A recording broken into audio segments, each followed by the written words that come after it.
ఎవరైనా తమ మొబైల్ పోగొట్టుకున్నా దొంగిలించబడినా ఆందోళన చెందకుండా వెంటనే సమీప పోలీస్ స్టేషన్లో ఫిర్యాదు చేయాలని జిల్లా ఎస్పీ అఖిల్ మహజన్ సూచించారు. శుక్రవారం ఏఆర్ హెడ్ క్వార్టర్స్లో తమ సెల్ ఫోన్లు పోగొట్టుకున్న 100 మంది బాధితులకు తిరిగి అందజేశారు. బాధితులు ఫోన్ను ఏ విధంగా పోగొట్టుకున్నారో అడిగి తెలుసుకుని వారికి తిరిగి ఫోన్ను అందించడంలో హర్షం వ్యక్తం చేశారు. ఇక జిల్లా వ్యాప్తంగా ఇప్పటి వరకు దాదాపు 1700 మంది ఫోన్లు పోగొట్టుకున్నట్లు నమోదైందని అన్నారు. వీటిలో 700 ఫోన్లు బాధితులకు తిరిగి అప్పగించామని అన్నారు. మిగతా 1000 ఫోన్లను గుర్తిస్తున్నట్లు పేర్కొన్నారు. సెల్ ఫోన్ పోగొట్టుకున్న బాధితులకు వాటిని తిరిగి అప్పగించడంలో తెలంగాణ రాష్ట్ర ప్రభుత్వంలో దేశంలోనే అగ్రస్థానంలో ఉందని అన్నారు. సెల్ ఫోన్ పోగొట్టుకున్న దొంగతనమైన సిఐఆర్ పోర్టల్ నమోదు చేయాలని సూచించారు.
ఈ సిఐఆర్ పోర్టల్లో మన జిల్లాలో మనం ఈరోజు ఆల్మోస్ట్ 98 ఫోన్స్ ట్రేస్ చేసి మనం రిటర్న్ ఇస్తున్నాము.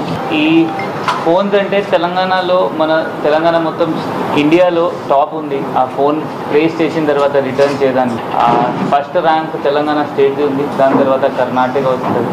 కొన్ని స్టేట్ మనకంటే ముందు స్టార్ట్ చేసిన తర్వాత కూడా తెలంగాణ చాలా ఇంట్రెస్ట్ తీసుకొని బాధితులకి వాళ్ళకి రిటర్న్ ఇస్తుంది. దీనిలో మన జిల్లాలో కూడా దాదాపు 2000 ఫోన్స్ దొంగతనం అయితే దానిలో 2000 ఫోన్ సిఐఆర్లో అప్డేట్ అయినాయి. ఎంత మనం ఎక్కువ ఫోన్స్ దానిలో అప్లోడ్ చేపేస్తే అంత ట్రేసిబిలిటీ పెరుగుతుంది. ఎవరైనా దానిలో సిమ్ వేస్తే మనకి ఆ ఫోన్ దొరకడం అవకాశం ఉంటుంది. దానిలో 1700 దాదాపు ట్రేస్ అయినాయి.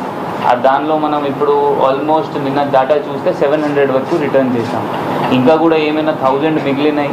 అది కూడా త్వరగా మనం రిటర్న్ ట్రేస్ చేసి ఎవరి దగ్గర ఉన్నాయి వాళ్ళ నుండి తెలిసి వాళ్ళకి చెప్పి కరెక్ట్ ఓనర్ ఎవరు ఉన్నారు వాళ్ళకి ఇది రిటర్న్ చేసేస్తాము. ఇప్పటి నుండి ఇది రెగ్యులర్ ప్రాక్టీస్ ఉంటుంది. As soon as phone is trace వాళ్ళ బాధితులకు రిటర్న్ ఇవ్వడం ఉంటుంది.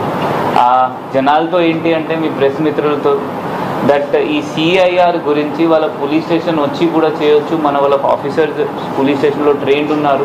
లేకపోతే వాళ్ళ ఇంటి నుండి ఎవరైనా ఫోన్ వాడుకోవడం వస్తే వాళ్ళ CEIR.com ఓపెన్ చేస్తే దానిలో వాళ్ళ సొంతగా వాళ్ళ డీటెయిల్ ఎంటర్ చేసి ఫోన్ దొంగతనం అయింది లేకపోతే మిస్ప్లేస్ అయింది దానిలో అప్లోడ్ చేయొచ్చు. అప్లోడ్ చేసిన తర్వాత ఎవరైనా కొత్త సిమ్ వేస్తే మనకి దాంట్లో తెలుస్తుంది. అప్పుడు మనం ట్రేస్ చేయొచ్చు.